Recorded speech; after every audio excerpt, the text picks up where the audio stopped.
So our next speaker is a person who is he's a content creator, journalist, researcher, freedom advocate, and is actively being the change he wants to see in the world with hashtag practice change. He wants to have a positive impact. Please help me welcome Mr. Chris Rice.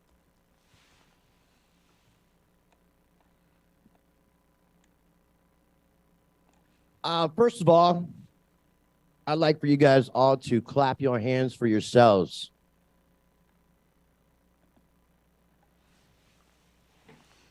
I appreciate everybody taking the time to come out here because time is our most valuable asset.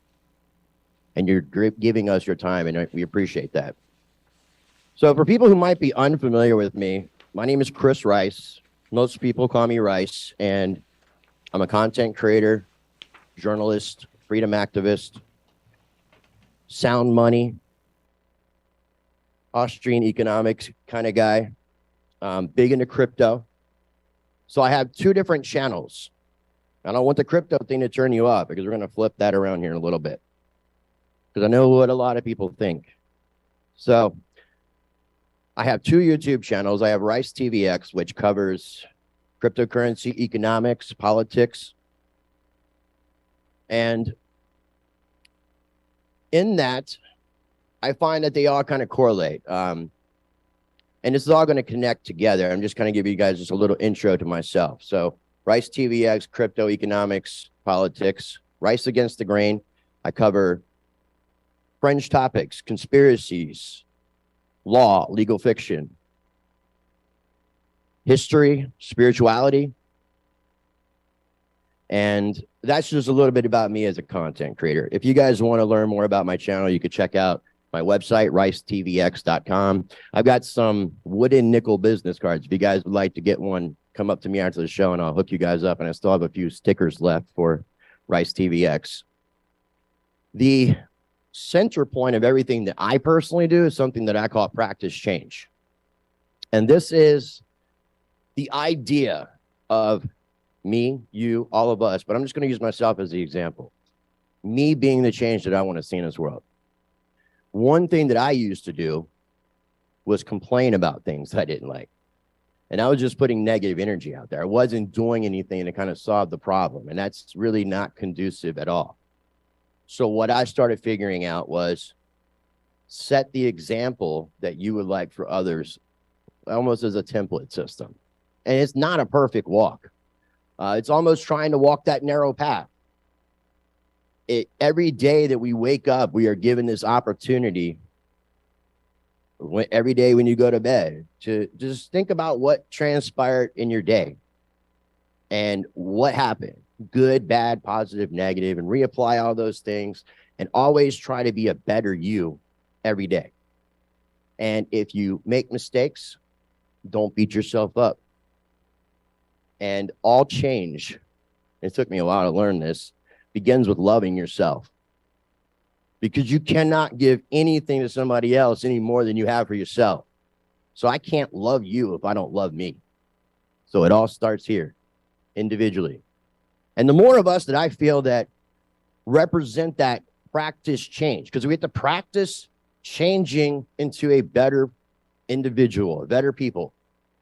The more that you do that, the more that you're conscious of everything.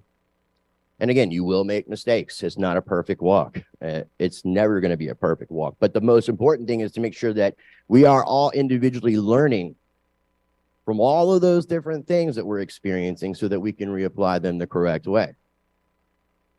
Now, the other thing, so that's the practice change stuff. You know, I on my social media, I hashtag practice change. Everybody's more than welcome to use it. It's just a movement that I'm trying to start. It's me being the change that I want to see. And I want to inspire other people to be the change that they want to see. Not to be the change that I am, the change that you want to see. And the more of us that do that collectively, the more that we can make impact. Because, and I've said this on the Truthathon 3, my freedom, and you can think about this, my freedom depends on your freedom. And when enough people take a stand, nothing can stand against the people. And these are things that I'm trying to manifest. Now, I'm going to wrap this, I'm going to bring the cryptocurrency stuff around, because in addition to practice change and being the change that I want to see in the world, I'm also an agorist. Agorism, Agorism, however you want to look it up. And it literally means counter economics, parallel marketplaces, parallel societies, breakaway communities. We see what's happening to the banking system, and I want to come back to the banking system. I'll talk about central bank digital currencies. Using counter economics is basically not using and giving power to the financial institutions and the banks. It's not necessarily using the dollar. Now, I would encourage you not to use digital dollars. I would actually encourage you to use cash nowadays, because they're trying to end cash. The more of us to use cash, the harder it's going to be to get rid of cash. And when they take your cash away, you're going to lose your privacy. That's where the central bank digital currency comes in. So if we're using counter economics and not using the dollar and not giving the power to the banks and the governments, which is what keeps us enslaved in this debt-based system that's crumbling upon us right now. Well, I didn't look at the news today. Was there another bank failure? Was there another bank collapse? Because there's been quite a few. And it's just cracking. Like, the whole thing is going to go down. They're going to ship us into a CBDC. They're not ready for the CBDC right now, or we would already have it. So, using counter economics, creating parallel marketplaces. We've all heard about issues with food supply, all these different issues with contaminations with food and chickens getting viruses and them killing entire buildings full of chickens, reducing our food supply. The more of us that connect locally, think and act locally, meet your local farmers. We need to come together, because community is going to be the thing that's going to help us to thrive. Working together. Because if we do see a collapse of the banking system, which looks like it will happen, to usher in the central bank digital currencies, it's going to lead people in that direction of control, no privacy. A central bank digital currency can have geo spending limits. It's programmable currency.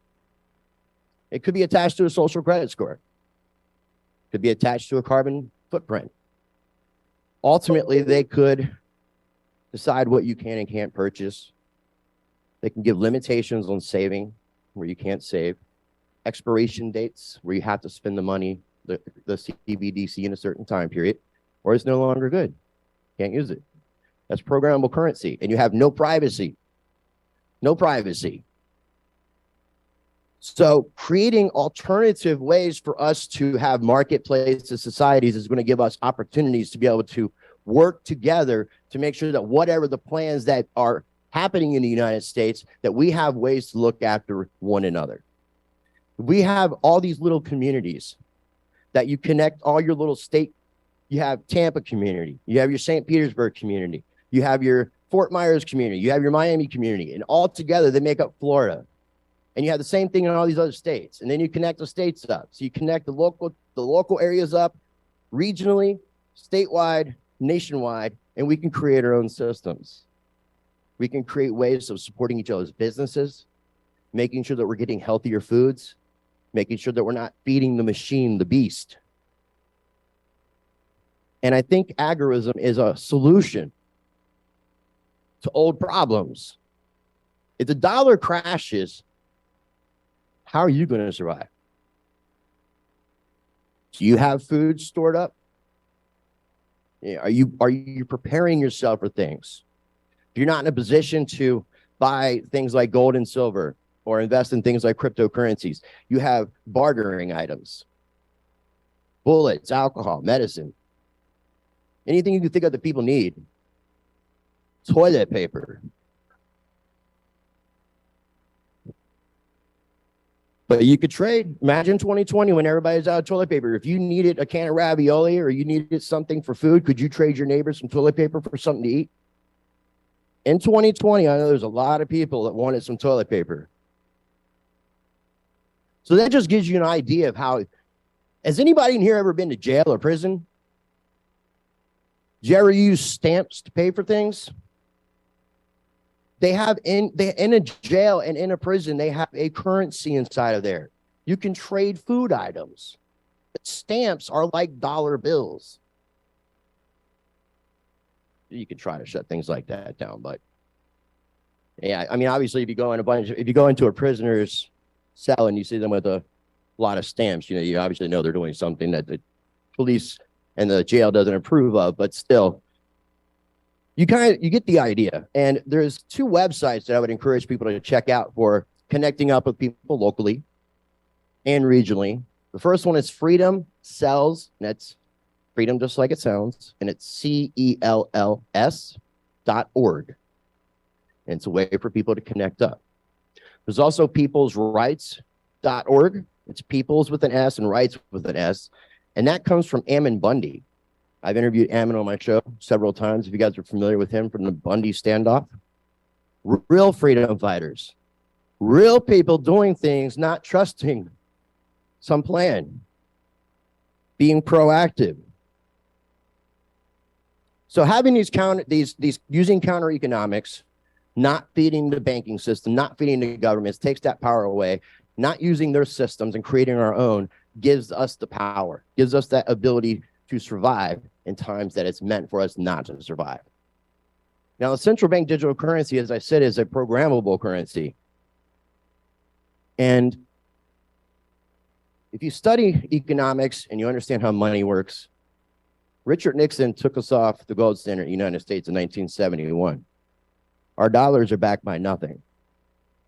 And we printed up since the formation of the nation, or let's just go 1913, when the creation of the Federal Reserve.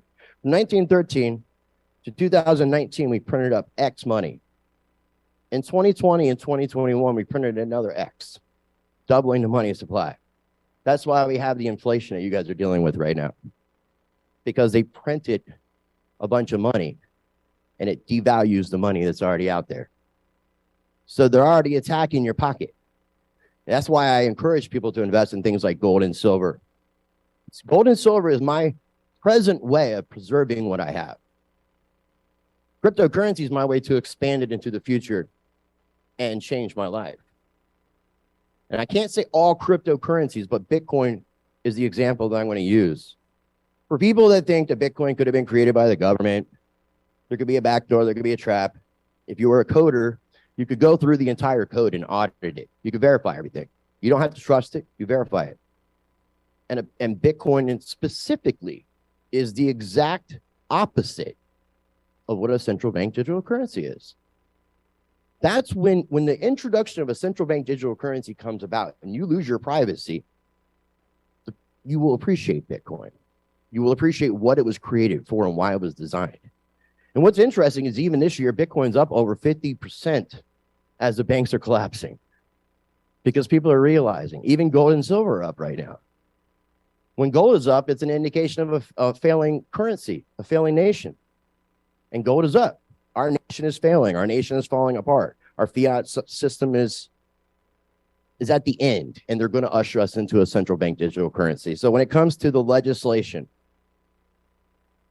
they are trying to push something on state levels to an UCC amendment, Uniform Commercial Code, to redefine money, to exclude Bitcoin and cryptocurrency, but to include central bank digital currency.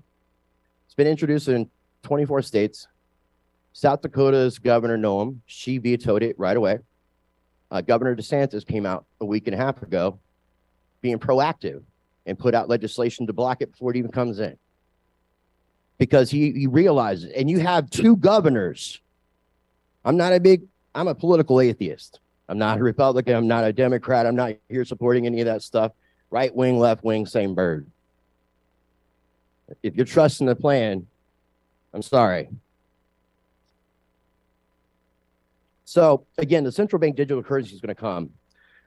If we don't make our voice heard to our constituents, the people that we supposedly vote for to represent our voice on a state and federal level, if we don't communicate with them what we want them to do, then we're going to get a central bank digital currency that's going to benefit the banks and the government and not the people.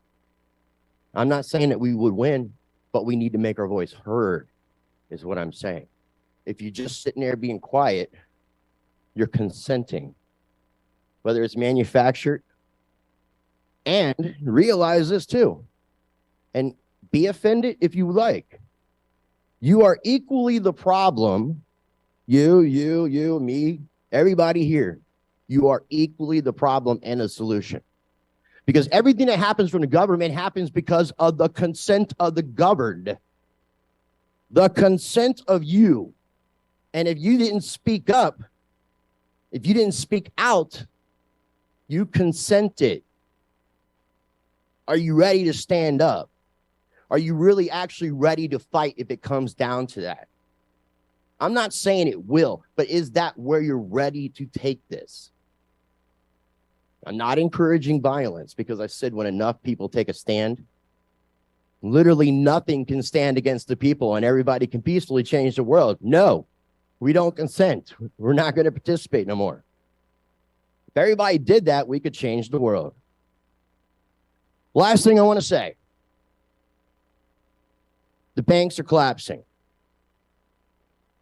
If you can unbank yourself, do it. If you cannot unbank yourself, one, use a credit union. They're not under FDIC. Two, don't leave anything in the bank that you're not willing to lose. Only leave in enough in the bank to cover your bills. It is going to be easier for you, sometimes inconvenient for you to go and deposit money when you can't withdraw it. There are so many businesses right now that have to give a 5 business day notice to withdraw $5,000 cash from a bank.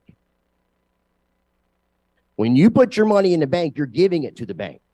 And the government has passed laws since 2008 for bail-ins, not bail-outs, which means all you people with a bank account are going to be giving your money to the banks. Take out what you can take out, leave in what you need to leave in. I'm saying a bank right now is just like an investment. Don't invest more than you can afford to lose. Don't deposit anything in a bank that you're not willing to lose. And I'm being serious with that. If you could unbank yourself, unbank yourself. Otherwise, decouple yourself, take the power away, because every dollar that we put into banks gives them more dollars to fractionalize this thing and keep this game going. So again, stop consenting, stop being the problem, and start being the solution.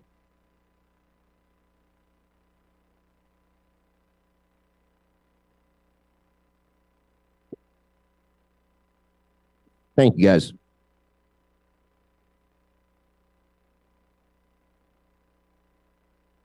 Give it up for Chris Rice.